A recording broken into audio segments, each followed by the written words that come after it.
মরণকে স্মরণ করলে জাহান্নাম বরণ করা লাগে না, চিল্লায় বলেন ঠিক কিনা? আবার আল্লাহ বললেন, গোলাম, স্পেশাল একজন ফেরেশতা আমি মরণের জন্য সিলেক্ট করলাম, নাম মালাকুল মাউত।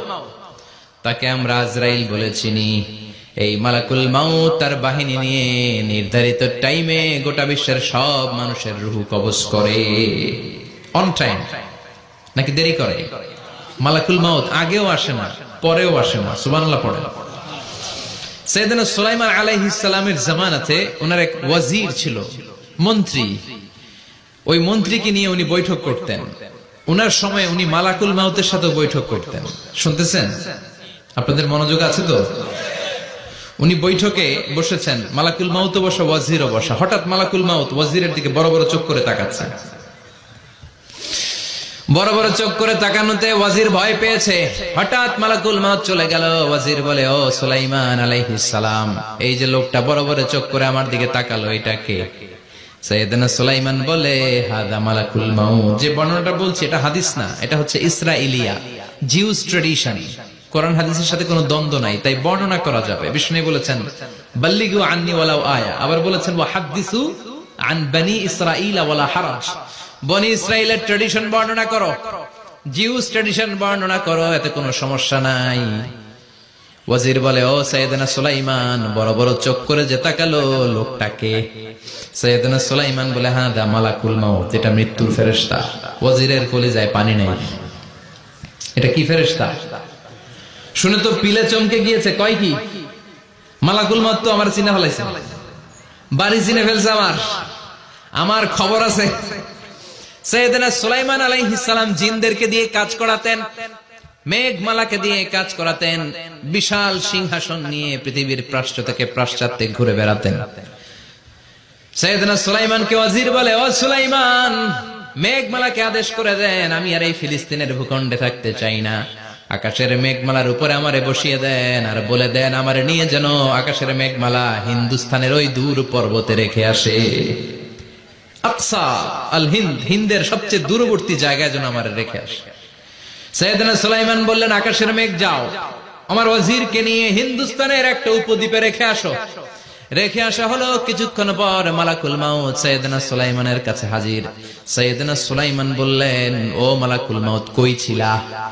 একটু আগে হিন্দুস্তান থেকে আপনার ওয়াজিরের রূহ কবজ করে আসছি।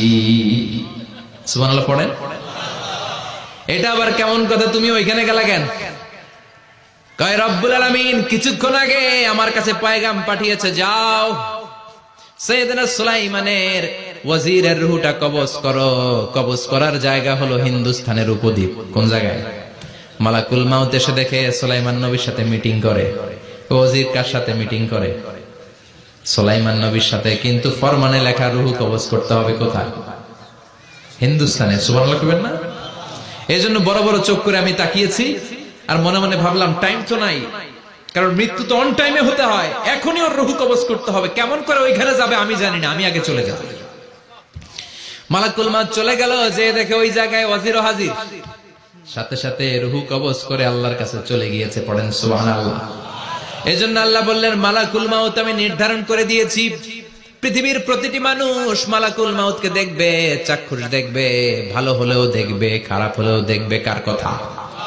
ভালো মানুষ যদি হয়, আল্লাহওয়ালা যদি হয়, ইসলাম প্রিয় যদি হয়, ডানপন্থী যদি হয়, মৃত্যুর সময় মালাকুল মাউত আলা সূরাতি শাবিন আলা আহসানি সূরা, একজন যুবকের আকৃতিতে চমৎকার ধবধবে সাদা একটা জুব্বা পরে, জান্নাত থেকে জান্নাতি কাফন নিয়ে, হানুত মিন হানুতিল জান্নাহ, জান্নাতের সুগন্ধি নিয়ে মুমূর্ষু রোগীর মাথার সামনে এসে বসে যায়, আর দেহটার ইঙ্গিত করে বলে, ইয়া আইয়াতুহান নাফসুত তাইয়্যিবা, ও পবিত্র আত্মা।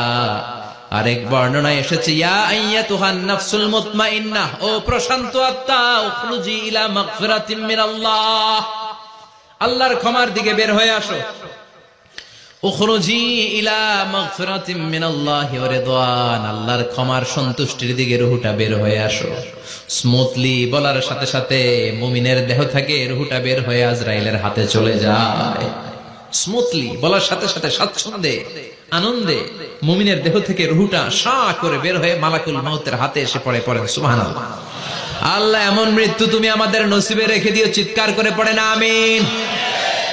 আর যারা ইসলাম মানে নাই, আর যারা কোরআন মানে নাই, আর যারা দিন কায়েমের আন্দোলন করে নাই, দিনকে ভালোবাসে নাই, বাম আর রামপন্থী ছিল, নাস্তিক ছিল, ইসলাম বিরোধী ছিল, তাদের কাছেও মালাকুল মাউত আসে কি আসে না? চিল্লায় বলে না, আসে কি আসে না? তাদের কাছেও আসে, কিন্তু আলা সূরাতি আকবাহি রাজুল, একজনের চেহারা যত ভয়ঙ্কর হতে পারে, যত নিকৃষ্ট হতে পারে, এরকম ভয়ঙ্করতম নিকৃষ্ট দুর্গন্ধওয়ালা একটা চেহারা নিয়ে আসে।